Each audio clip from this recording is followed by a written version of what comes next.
Islamic extremism only comes from the Islamic religion and from followers of it. And that is an imported problem for Europe. That's a problem that we've brought in and we're now facing. Hello, welcome to my YouTube channel. Today we'll be checking out a debate which Douglas Murray is one of the speakers around the issue of mass immigration in the West. I believe this is going to be very interesting. Let's start with the video. Go. Islamic extremism only comes from the Islamic religion and from followers of it. And that is an imported problem for Europe.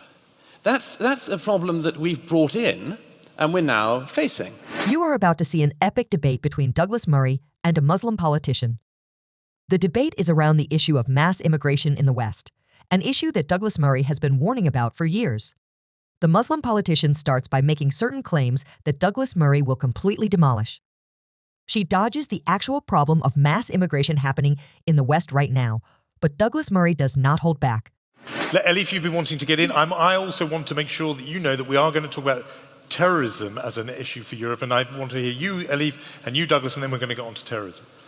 I mean, first, the emphasis on shared values, I think it's incredibly important. For many of my British, French friends, the entire EU debate was a primarily financial, economic debate. For us, those of us who come from the periphery of Europe, for us it's mainly a debate on shared values and the danger of losing those shared values. And the importance of having a supranational umbrella that brings people from different backgrounds around shared values, to me, is very important. I do not think that nationalism of any kind can be inclusive. And we have to make a difference there between maybe nationalism and patriotism. It is perfectly okay, understandable, and beautiful for us to have emotional attachments to the cultures, lands, families where we come from. But nationalism as an ideology is a very dangerous thing. And again, people coming from Turkey, the Middle East, the Balkans, we have seen the dangers of all of that. With regards to populism, populists are not the reason why we are in this mess. They are there because there has been a mess in the first place. So it is the outcome of democracy in trouble. It is the outcome of a crisis. We do have a crisis that we need to talk about. And I do not think that that crisis can solely be understood by looking at economic or financial inequality. By no means, I'm not belittling, underestimating the importance of economic gaps, but we need to talk about other things as well, particularly emotions, which has been so underestimated in mainstream political theory. But I do believe that this is the age of anxiety, angst, anger. It is perfectly understandable for people to worry whether their children are going to find a job. You know, it's perfectly understandable that the people are worried that, yes, there will be too many refugees, and to be worried about terrorism. If we do not allow them to speak their anxiety, to talk about it, if we don't have open spaces and judge them on the basis of their emotions, I think we will be pushing them towards the far right. To me, it's very interesting to see. Okay. Let's go back a few years. We had the Arab Spring, we had the financial crisis, we had the Euro crisis, Brexit, Trump. Many times, including the polls, the experts got things wrong. We need to talk about these things. How is it possible? But where we are right now is many populist demagogues, and I think we need to use this word, they are saying to the people, you know what? These people, the elite, they're always getting it wrong. And you are the pure people. You just need to trust your guts, your instincts. You don't need these intellectuals. Yeah. So the denigration of the intellect, to me, is a very dangerous trend. One more thing I want to add. No, we've got lots of time, because we must move it on. Douglas Murray is about to offer a much-needed response in a moment. But let's first highlight something she said. She keeps referring to the idea that people are reacting to the immigration issue in an emotional way and that they are just anxious. This cannot be any further from the truth. The truth is that the public has been silent on this issue for many years because they assumed that all will work out and immigrants will integrate into their culture and politicians will manage the situation well. The unfortunate truth is that politicians have not handled the situation well, and many people are now starting to voice out their concerns.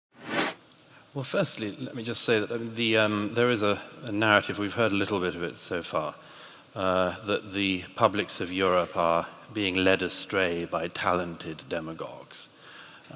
It's possible as well that the publics of Europe have seen a political class fail to get a grasp of very major things or even talk about them, and that the public have noticed facts, and that it's not that there's a meta-narrative that's going around. There are just facts. There are things that we can see with our eyes. There are things that are clear to us, which politicians daren't tread on. And I've had this experience throughout my life. I never forget the time, many years ago, I think when France first banned the headscarf. I've told this story before, of a Labour MP in a studio with me discussing the rights and wrongs of this, and spent the whole time with me. An Iranian friend of mine was also there, explaining why we were fascist and Islamophobic and so on for defending the French Republic's verdict on the headscarf. And we came out, and this Labour MP patted me on the back and said, "Never forget, Douglas, we're all with you." And I said, "Well, what was that all about on air?" Which was the more pertinent moment. And he said, "Look, I've got a large Muslim constituency and I can't do anything in this area." And that's what you hear all the time in private. And the politicians, when I say this to them, their eyes go huge. They daren't tread onto this. But there's a very straightforward fact, I'm afraid, on this terrorism thing that has to be confronted. Extremism and violence can come from absolutely any community, pretty much. I mean, even Buddhists, when riled up in certain parts of the world, can become violent. The Quakers, I think, we can't go for, but but pretty much every community. So I accept that. This is not something to be picked up on. But Islamic extremism only comes from the Islamic religion and from followers of it. And that is an imported problem for Europe. That's a problem that we've brought in and we're now facing. Now, none of our politicians, by the way, and there's no great conspiracy about this, nobody expected it. If you'd have said to a politician in the 1990s, in the early years of the 2000s, Europe is going to be racked by blasphemy debates, they'd say, "What are you talking about? When did the Spanish Inquisition return?" And then we all became used to it, that there were certain things you couldn't do that were actually blasphemy in a country like this and were punishable effectively by death, by a death sentence. We all accepted that. And now we're told we have to accept the terrorism. Well, maybe we do have to accept the terrorism as part of our life, but the publics have a right to be looking at the politicians and saying, "Look, this is a problem you brought in." It's not only to be talked about. It's not only to be talked about as a problem, but unless we're willing to do that bit of identifying, to my mind, the gap between what the public can see and what the public know, and what the political class is even willing to whisper, will continue to grow, and that's the gap where you have to worry. Douglas Murray's anecdote about a politician who publicly criticized him but privately expressed support is a vivid illustration of a broader phenomenon plaguing Western political discourse: the stranglehold of political correctness. This phenomenon, as Murray points out, has ensnared politicians across the spectrum, many of whom recognize the multifaceted challenges posed by mass immigration but remain silent or equivocal due to fears of political backlash or being branded as Islamophobic. The impact of political correctness extends beyond individual politicians. It has permeated media, academia, and public policy discussions, creating an environment where certain opinions, especially those concerning immigration, identity politics, and multiculturalism, are considered beyond the pale. This atmosphere has led to a situation where the public's legitimate concerns about immigration, ranging from economic implications, social cohesion, cultural integration, to security, are often ignored or dismissed. Statistics and studies highlighting the challenges of mass immigration and integration problems are plentiful, yet they often go unheeded in the mainstream discourse. For example, research conducted by the Migration Policy Institute in Europe has shown significant challenges in integrating second-generation immigrants, with disparities in education and employment outcomes persisting. The suppression of debate impedes the development of comprehensive, nuanced policies that address the root causes of the challenges posed by immigration, instead of merely managing their symptoms. Prominent intellectuals and commentators, like Sam Harris and Jordan Peterson, have also criticized the stifling effect of political correctness on public discourse.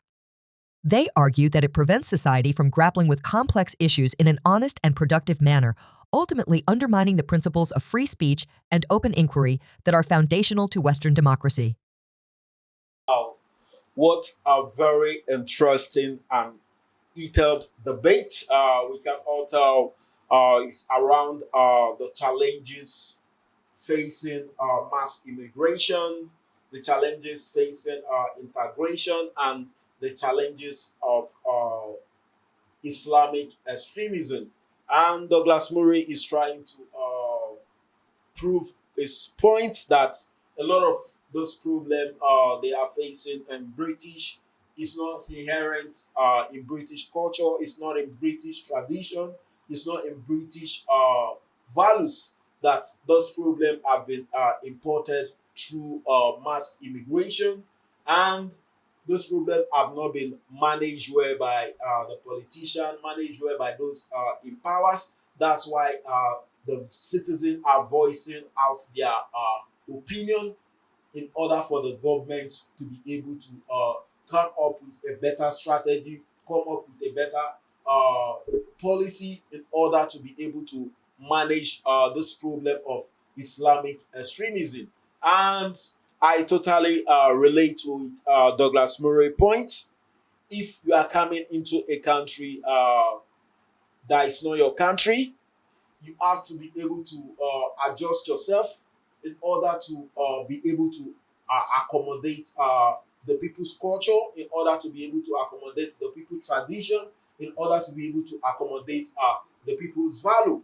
We all know British as a nation, they has their own British has their own identity, and British identity is embodied in their culture, is embodied in their tradition, is embodied in their values. So you come into a country that is not your country, you have to be ready to accept the people culture, you have to be ready to accept the people tradition, you have to be ready to accept the people's value. You don't have to come in with your own imported values, with your own imported culture, and try to impose it on the people.